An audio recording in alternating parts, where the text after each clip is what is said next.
thanks you. Oh, let me thank you. I'm so excited about tonight's event. Ladies and gentlemen, give me a great honor to welcome Dr. Danita and also Masonia Traylor from the United States of America. Tonight's discussion is actually about mental health. How do you survive living healthy, living with HIV/AIDS, with the pandemic, we see crazies are happening. How can you heal? Many persons have been in abusive relationships. So we just want to be able to have that information as to what we need the information. So I'm going to start off with first Dr. Danita, and Dr. Danita is actually going to give a brief overview about herself, her work, and her books, what she's doing. She's going to give an introduction about herself, and then I will start with the question right after, okay? So what I'm going to do now, I'm going to pin her. Yes, all right. Dr. Danita, welcome to Antigua. Wow. It's so nice to be here. Oh my God, the introduction, and you put me on here first. I'm like, okay, so it's time for me to do my thing. I am Dr. Danita Morales Ramos, but you can call me Dr. D. I'm a clinical psychologist here in Virginia, but I provide services all across the US and globally. I've been in the mental health field for almost 20 years. Almost 20 years. I do love what I do. I've been in every aspect of mental health with the exception of working in a psychiatric hospital. So I know the different settings. I've done community mental health or what have you. So right now, I have my own mental health practice, and that is the bulk of what I do. I'm also an author. I have 5 published books, with my last book being The 4 Critical Habits on How to Overcome Burnout. I recently just published that on September the 15th. That is a playbook for entrepreneurs who want to practice good self-care and overcoming those things. So that's me in a nutshell. All right, all right. Masonia, are you ready for me to give your introduction, girl? Yes. All right, go ahead. Give your introduction as well.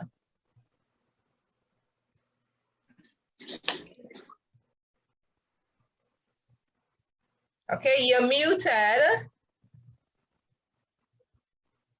You're muted. Yep, you're still. Sorry. Okay. All right. Okay, go ahead. All right. So good evening, everyone. Thank you so much for having me, Francois. My name is Masonia Traylor. I am a HIV/AIDS advocate and policy and community manager around Black women and HIV.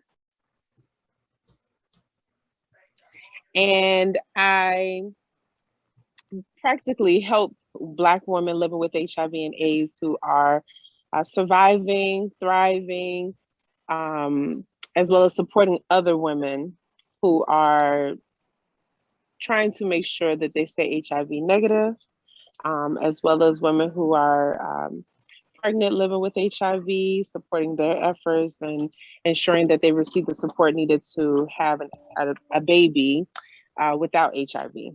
So I'm out of Atlanta, Georgia, and I've been doing policy and advocacy work for about 10, 11 years now. And this month actually makes 11 years that I've been living with HIV as well. Wow. Oh, wow. And you look so beautiful. Yes. You look beautiful. You know what I'm saying? You look so, so beautiful. Who would have thought that you have it? Because we all remember years ago when it started, it was, oh, you're gonna look this way and that way, and they think it's a death sentence, and that was not the case. It goes with the mind. That was not the case. Dr. D, my question to you, I'm bouncing off, starting from what Masonia has said, and let me see if I can add. let me see. Okay, right. So I'm going to do the two. All right. Dr. D, listening to her Masonia's introduction, what you might say is the number one challenge that you have in trying to tell a lovely soul, listen, you are still valuable? What's the main obstacle that you have encountered with them? So HIV, AIDS, any type of disorder, anything that people struggle with is because of messages and programming. Programming in society looks like this. Everything is pathological. Everything is sickening. You know, I realize it's a disease or disorder, but we even tend to look at ourselves as that. So I want you to think maybe if someone comes in and they don't have HIV, and they just come in and they feel inadequate, then you have someone that comes in with the challenge with the disorder, whether it's HIV, depression, or anything else. So then you have to speak to that, and you have to speak to the whole person. What I love about what the young lady said is she introduced herself, she talked about her life, and then she said, and I've been living with HIV for 11 years. So what she did was communicate to help people not to stigmatize her as, hey, I'm HIV. She's not HIV. She's, yeah. I don't want to mispronounce her name, Masonia, I believe it is. That's who she is. And she lives with that disorder. And so when someone comes in to see me, what I'm doing is speaking to that person, right? And then I help them to separate themselves mentally from their disorder, because people say, I am anxiety, I am HIV, I am, no, you're not. I'm Dr. D, right? She's Miss Sonia. It's different. So helping the person, the first stigma is to break down that they are not their disorder. Mm-hmm. Right. And and you see that last statement that you made, helping them to see that they're not that disorder. Mm-hmm. We live in a society, let me start with inside our home. Inside our home, the disorder is so rampant. Mm-hmm. And you might have a family of 5, but out of the 5, 4 of them are like, hey, this is who you are. And they have that one person who is saying, no, you're not. But because the majority of the voices is stronger than that one, mm-hmm. it makes them believe they are a disorder. Right. What advice can you give to families, friends, how they must use their words, how to channel their words, because life and death is in the power of the tongue. Let me relax myself. I'm about to go. Please, just speak more about how can they use their words for life instead of death. Yeah. No, it's powerful, and you need to speak truth. Whatever way it comes to you, I receive it, right? Because you never know who we connect, who we are, and we're like in kindred spirits, right? And I just love the fact that I'm on this platform. So here's you brought it home. Like we have cultural stigmatism as people of color, African American, Black, whatever you want to call it. It's within our culture and outside of our culture. So then you put the disorder, like you said, in the home. Your home is a culture. What you have to do is first find your hurt. What we're trying to do is look for allies within our family, and it can take our family sometime a while. So I want you to think of AA, right? AA, people go, if someone has a drinking problem and the person talks to someone who doesn't have a drinking problem, you know what they tell them? Just stop drinking. So you're in the home, and this person with HIV, they say, oh, you just HIV. It's not supportive. So first, sometimes you have to find support outside of the home.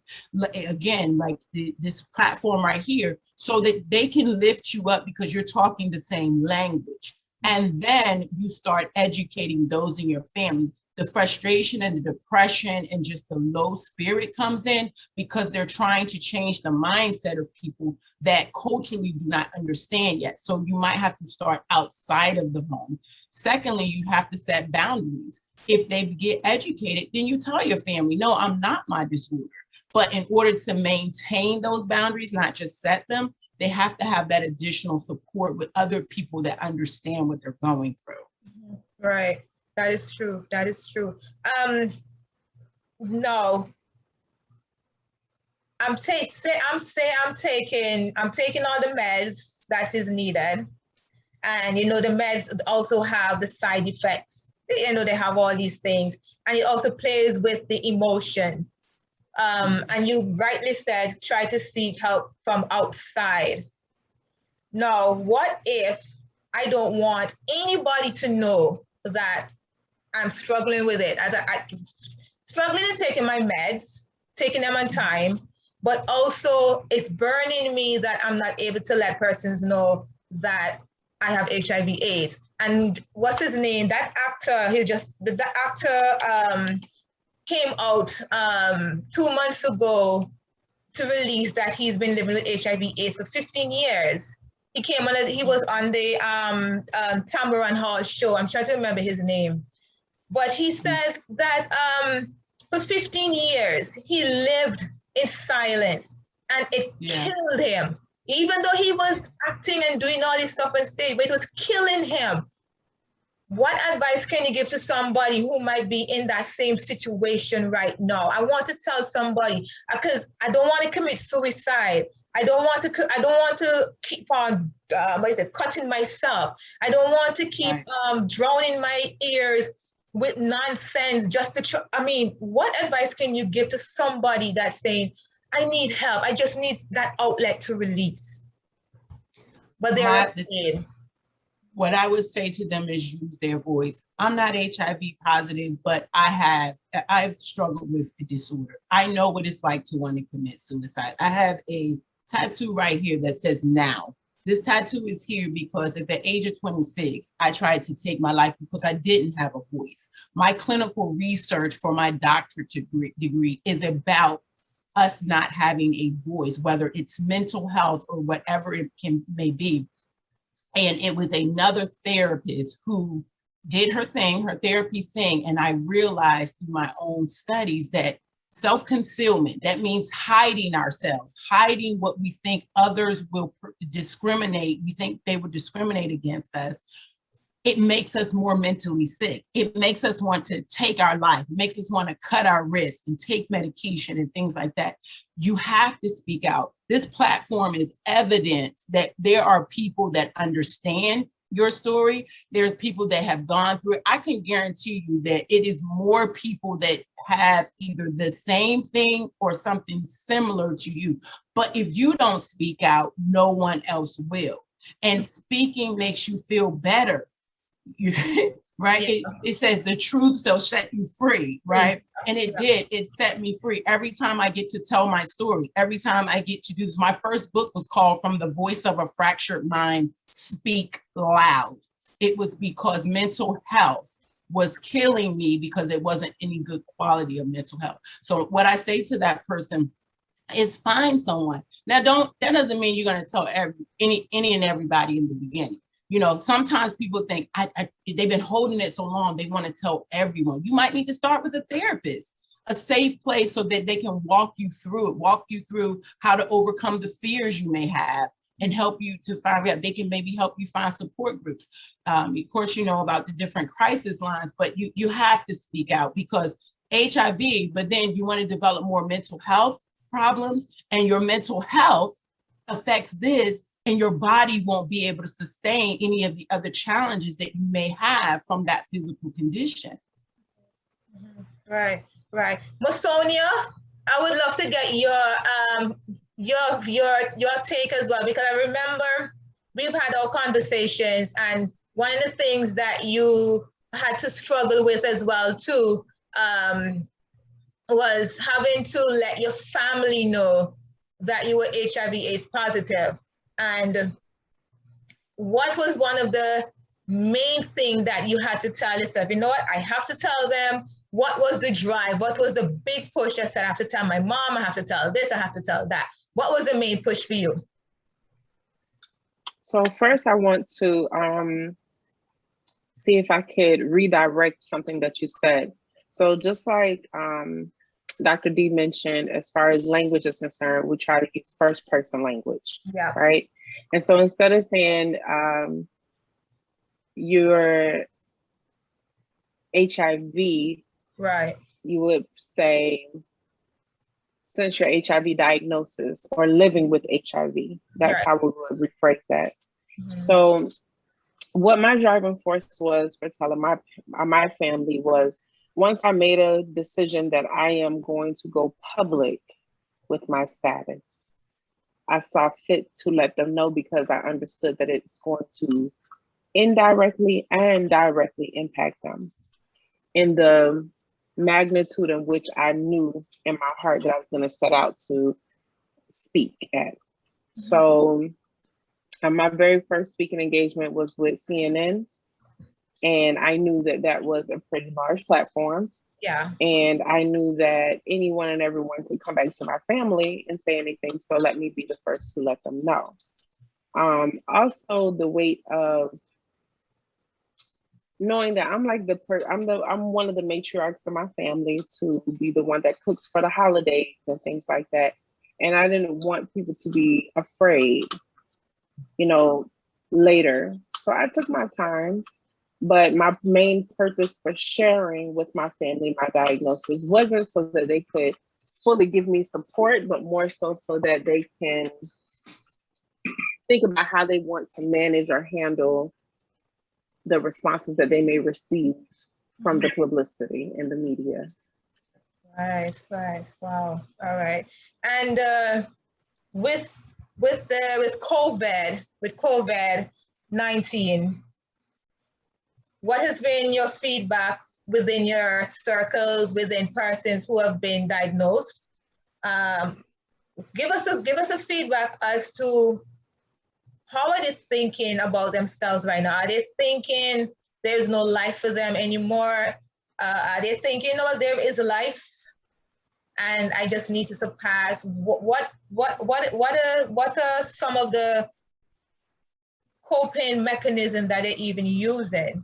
Because one of the stuff I remember you shared on your Facebook page, Masonia, was that in spite of what's happening right now with the pandemic, you have taken the time out of your schedule to still be a mentor to many persons, to be that listening ear to many persons who are thinking of just wanting to give up.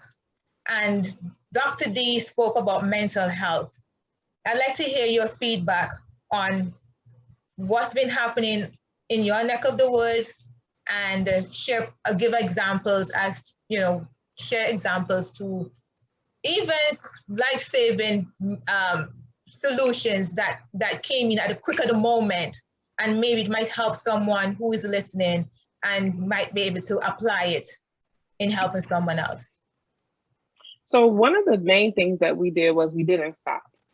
COVID definitely showed us that HIV has created a tone in which the world handles viruses as a whole, right? So they had to start with what they knew, and their premise and their base for what they knew has been consistently around HIV. And it's not just COVID, it has been across the board. So even with how they approach cancer and lupus, we shape the continuum in which care is provided. And I realized also that we move the needle around the policy changes that impact healthcare as a whole, particularly here in the US and with CDC, and how WHO and other global organizations approach other illnesses, right? Especially centered around infectious disease. So the beauty in this disaster and this trauma of COVID has been that those individuals living with HIV, including myself, are extremely resilient. It has been re-traumatizing across the board, particularly for those who are long-term survivors. And when I say long-term survivors, I mean those who've been living with HIV for 20 plus years, and HIV has been around for about 40 years, right? I've only been living with HIV for only 11 of those 40 years. However, you have people who are my age in their 30s who've been living with HIV since birth. So those are long-term survivors. And then those who may be 50 and up, that may be long-term survivors as well. They have been re-traumatized by COVID because everything that they went through in the beginning of the HIV and AIDS epidemic has basically resurfaced. The feelings, the fear, the stigma, the emotions, and to be coupled with not only surviving an epidemic, but now fighting a pandemic as well. So you're fighting an epidemic within a pandemic. And that right there, I saw was a lot. So a lot of the elders in the community, they lost a lot of loved ones. So there was a lot of repeat trauma around that. They had COVID and survived it, but went through the fear and the trauma behind surviving HIV and COVID at the same time. And that really was a driving force behind the policies that have been created to prioritize people living with HIV when it came to the vaccines and the research trials. As quickly as the COVID vaccine came out, people living with HIV were prioritized in that. As far as being given the vaccine, being treated for COVID and so forth.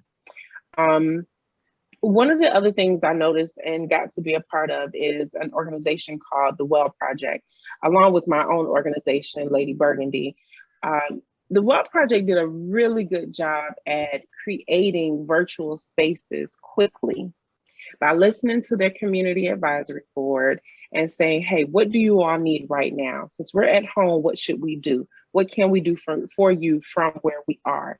And we just remained consistent with creating wellness series for people to join to keep their mental going, because here in the US, you know, we didn't just have the heightened parts of COVID.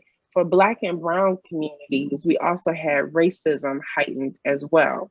So we had those things coupled, and to be a person that identifies as Black or Brown and dealing with COVID, but also racism in America, that was really, really, really, really hard and difficult. And we didn't know which way to go because we also had children at home, and we're having to have these really tough conversations with some of our colleagues, our friends, things that we never realized were considered normal were really abnormal for us to accept with racism, and then to address that within HIV and making sure we were being prioritized and heard and seen differently for the first time in a number of years. That played a role. So virtually, what happened is that we were able to still come together by creating and providing those spaces for people living with HIV to still be able to reach out, to still have opportunities to be uplifted by someone other than themselves in their household. And it was very challenging, and it still is because we're still experiencing the pandemic, but we seem to have managed it pretty well. One of the things that I would suggest that it's a little difficult for someone that's living with HIV during these times is reach out for support, even if you have to dig for it, fight for it, because essentially the way that our healthcare system is set up is really with HIV, because we are thriving with it, we're living with it. The death factor of it, the fear mongering side of it has become, has a sense of complacency within the work that people are doing in HIV. So the fight then becomes mostly on yourself, which can be very heavy. However, the support is there, but accessing the support can be challenging, but don't give up. Try to find someone that's living with HIV. Definitely look up hashtags on social media, hashtag HIV/AIDS, hashtag people living with, and you'll find a plethora of organizations that have funding, that have resources, that want to help you.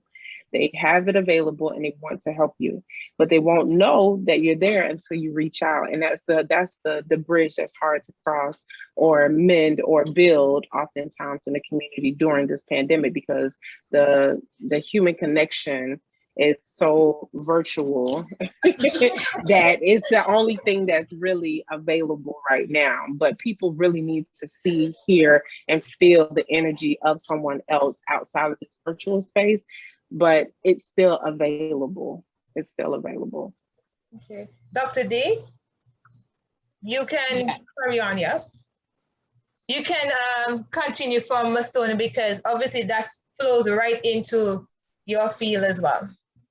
Yeah. I mean, I was listening to her and I said I can go so many different ways with this thing. I'm biased because I'm in the mental health field, and I feel that the biggest pandemic, epidemic, any of the emics that you can put, is people's mental health across the board on all populations during this pandemic. People have literally been trapped in their homes. Some, not everyone, but many people. And so you're home, you're isolated, and you have all the other things that she was talking about and things like that. But now you have a person that needs that human connection. And then fear mongering. That's why I said I could go so many different ways with that.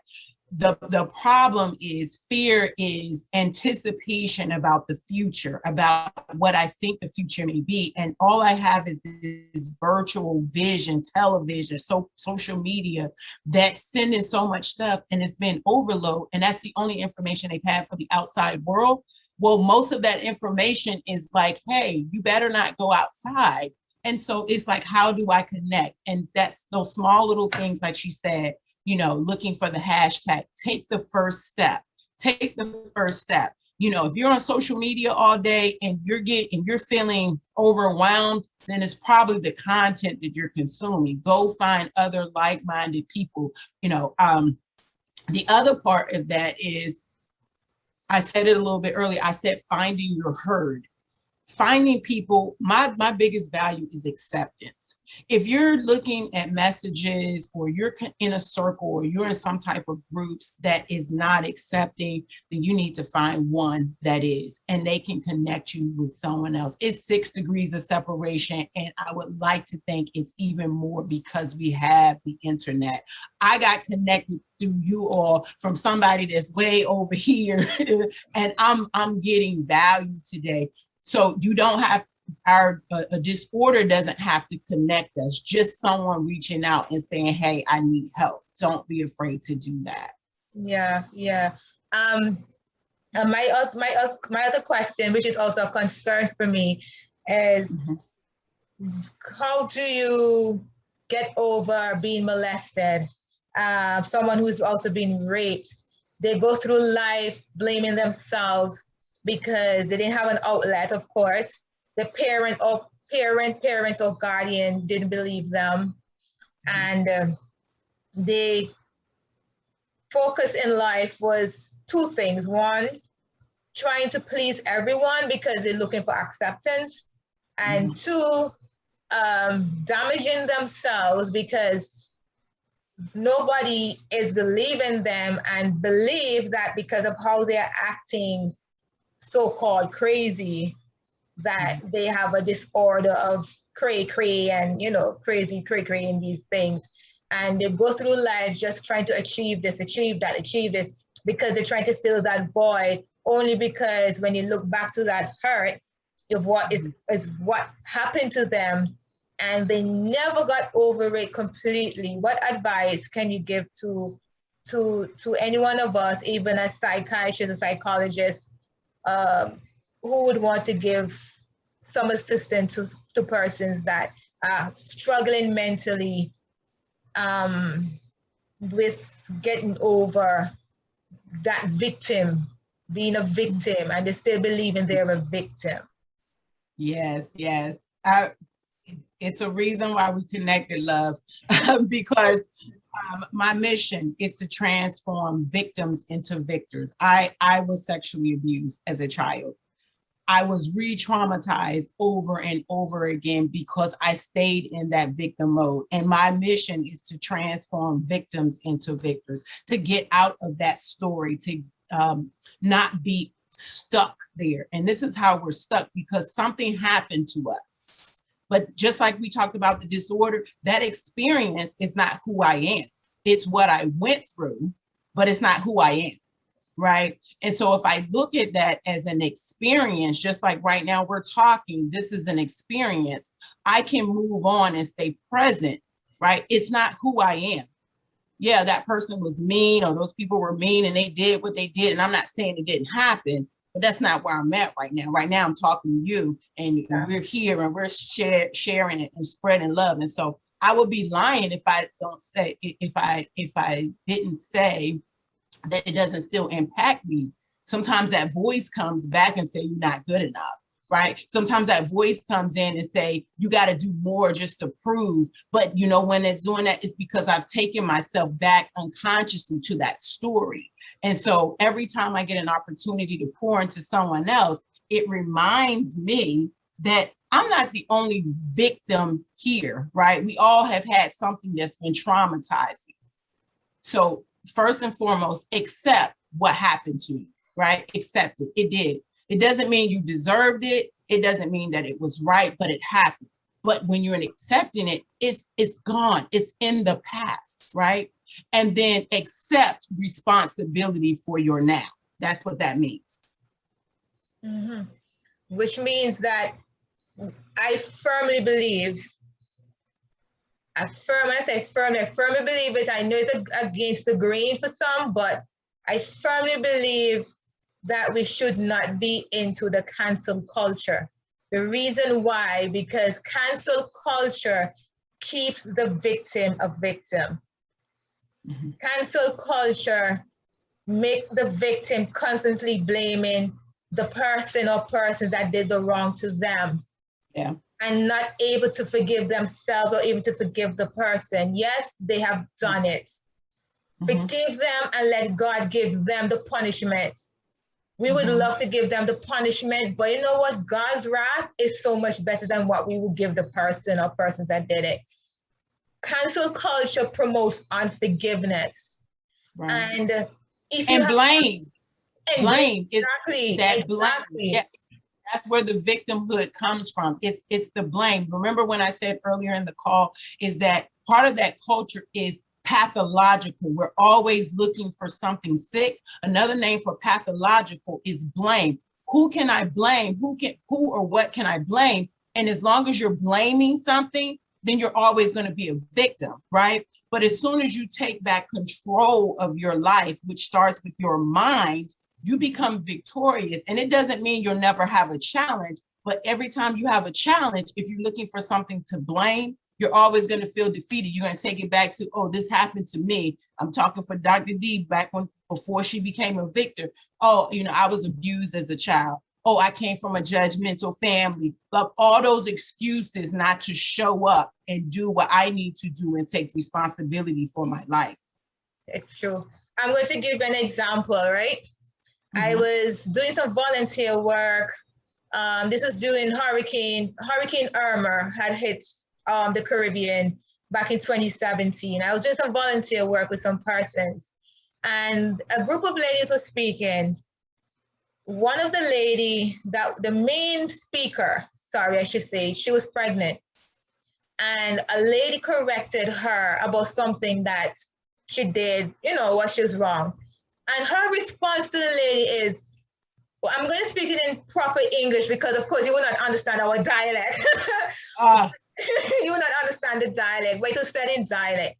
But she said, please remember that you got raped, and who are you to correct me with something that I just did? I am telling you, I had some stuff in my hand.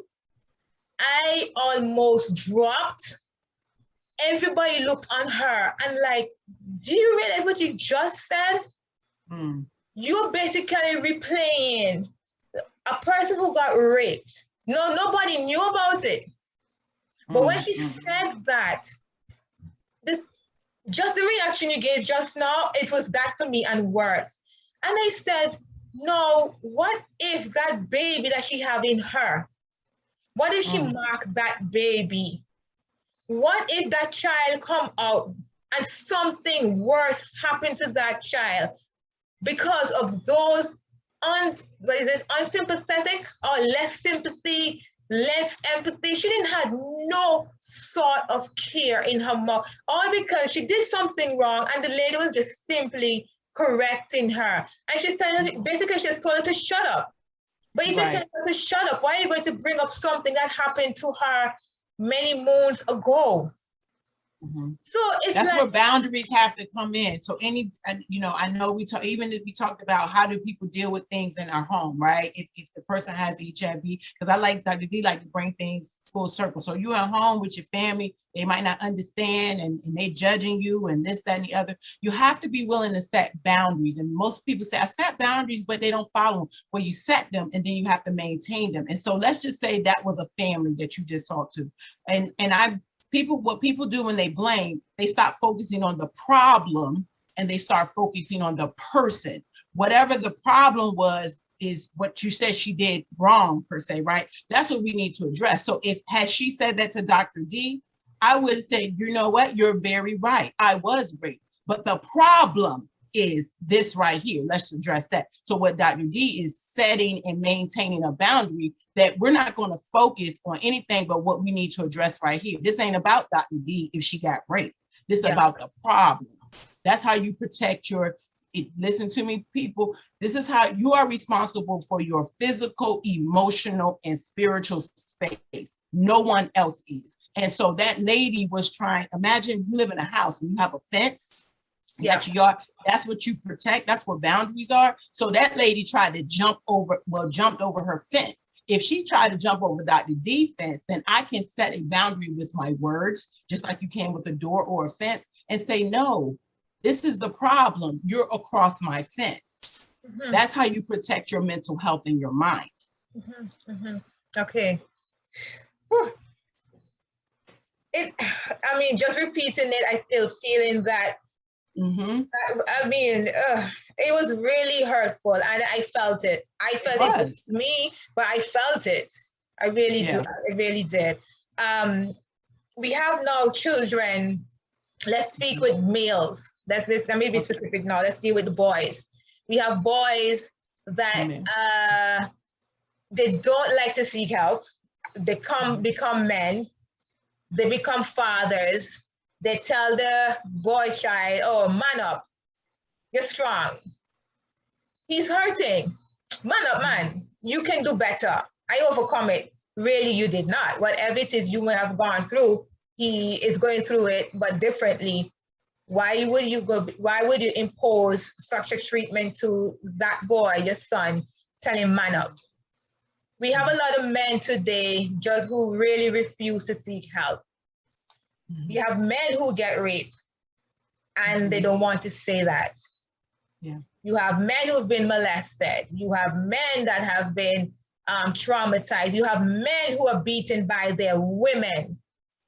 You have men who are abused verbally, emotionally, psychologically, physically by their women, be it their wife or their girlfriend or common law wife. I would love for you to speak to the men who are struggling with this. Yeah, I recently had our family reunion, and our family, each person got to talk about their businesses. And so I use that time because I have a very large family, to communicate to my family about mental health and how to deal with the pandemic. And I spoke to the men. And I said, don't be afraid to ask for help. And I was glad one of my uncles, he said, how do we know when we go? Like, if we're not like the hospital, we're not like in the psych ward, you're saying it's not that bad. How do we know when we need help? And I said, wow, you just helped me. See, some people see on TV and they think, I have to be getting ready to kill myself to ask for help. I have to be getting ready to, I have schizophrenia or something like that. And I said, now I understand how I can educate. The average person that comes in to see me, I'm talking about day to day, Dr. D sees at least about 35 patients a week. They come in for issues like this. I'm having problems with my wife. I had problems on my job, financial distress, maybe low self-esteem. So a male typically is going to come in when he has some relationship problems, and that's fine. Doesn't matter how you get there as long as you get there. So for these men, several things is not just not being afraid to ask for help. They don't know where to ask for help from. And so in people with color, Black, brown, so many different names, right? In minorities, it starts with the primary care usually. First of all, men don't always go to the doctor, but if they do, they're probably going to go to their family doctor. So first, I'm speaking to healthcare workers or people, if they go to other community places. You need to be screening these men as well as women while they're there, because they're not going to say anything because they don't know. I had a whole 3-4 generations said, we don't know. We thinking only if we're crazy do we go and ask for. So that's one. Number two is talk to the people in your home, not about your mental health, but about what's going on with you. Men don't talk about in minorities, what's going on with them, because culturally they've been taught just what you said, that they have to man up all the time. So I can't have an emotional experience. So start in your home and saying to your wife, saying to your kids, I'm overwhelmed, I'm stressed. You don't have to have a disorder with it. And I also want to throw out there, Psychology Today is where, well, at least in the States, I'm not sure about globally, but you can always follow me because I'm always follow Dr. D on all the social media platforms. I'm always giving mental health resources when I find them. But on Psychology Today, you could at least start, because we have a lot of people from different countries here and they're connecting. I'm connecting with you all. But that's where all the mental health people put their stuff, and you can sort by your ethnicity, by your gender, by any statuses that you have. But it's only about 6% of African Americans in the field of psychology. So I also want men to know, as well as women, minorities, you might not see a person of color, right? But that doesn't mean you can't start and get help. Right. That's true. I'm enjoying this. I'm learning a lot. Honestly, I really am. Masonia, do you have any comments that you would also like to make before we wrap up? Because we're going to go with the Q&A, and the Q&A is offline. So what encouragement you'd like to give to our viewers? Well, I can say that I've had those experiences as well, both, not molestation, but I have experienced rape. And it took some years to really acknowledge and accept that situation happened. However, I decided early on that I wanted and needed to forgive that person so that I wouldn't hold on to the misery behind the situation. So it wouldn't feel as heavy, as I decided to still seek out the childlike innocence and joy that a person can have within their demeanor, to be that excited, bright person inside, even as an adult. I highly suggest, once again, to talk to other people who may have gone through what you've gone through, and finding your safe space, finding the room to tell yourself that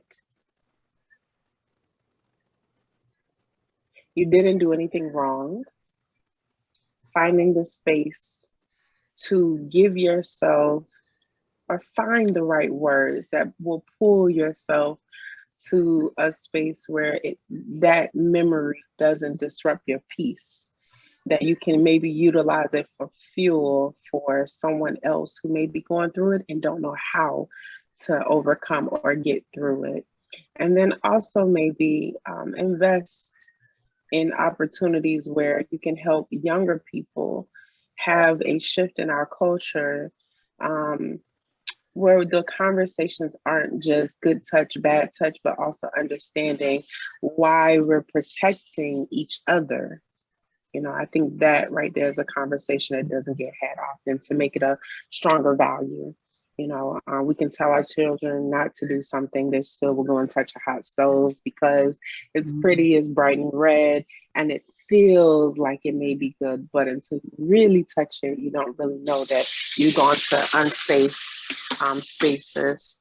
And then last but not least, I would say that no matter what you're going through, you're honestly not going through it by yourself, maybe alone to yourself, but not by yourself, meaning that there are other people aligned with you that are having the exact same experiences as you, even when you think you're isolated, and that there's no one else in the world that can understand what you're going through. The things that we're experiencing now have been done tenfold times over, sometime in before our lifetimes, during our lifetimes, and to come. You know, these things, history, I'm a firm believer that history repeats itself, whether it be good, bad, indifferent, or beautiful or ugly, it all repeats itself in some form or fashion. But just know that, you know, there's somebody out there that's doing more than just praying for you. They're fighting for you, and you haven't even met them yet. So just don't give up and keep going. That is true. That is so, so true. I firmly believe that. And for me, what I would say is that I personally actually have been molested 4 times.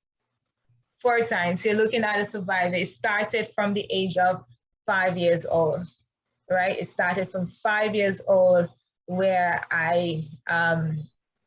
when the molestation started, and glory to God, I've come a long way and still here today. So whatever way I've been able to assist someone else with my story, to let them see that there is a light definitely at the end of the tunnel. You're going through, but don't give up.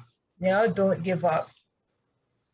It was hard for persons to listen and to believe in me. I've been called all the names you can possibly think about, but you know what? I'm here. I'm stronger, much wiser than before. I give God the glory and the honor and the praise. I really, really do. Right? So I would like to say thank you, Masonia, and thank you, Dr. D, for this wonderful time. It was really one where we've learned. I know that our invited guests, they have their questions, and we will ask that afterwards. Thank you so much. We hope that to you, our listeners and viewers, that you will take the time, replay this again, replay it over and over again, and get the knowledge to help you push forward. Let it be that push for you, like, you know what? I need to get help. I need to live healthy. I need to be clean. I need to be made whole. When Jesus asked the man, do you want to be made whole? That's the question. Do you want to be? And so that same question, I'm asking you that Jesus asked the man, do you want to be made whole? So if you want to be made whole, stretch out your hand. And if you realize Jesus never told him which hand to stretch out, he could have stretched out his good hand and said, yeah, here, you know, because that is what we like to do in society. We like to stretch out the one that is good, but the one that is withered, we keeping it behind. He did like, no. And what did the guy did? He stretched out his withered hand. And while he was stretching out his withered hand, he was being healed in the process until he got his full hand back. Don't be afraid. Don't be ashamed to stretch out that withered hand. It will get healed along the way. You need to be made whole again. Yes, I need to be made whole again. Stretch it out. All right. Thanks so much, and blessings to every one of you.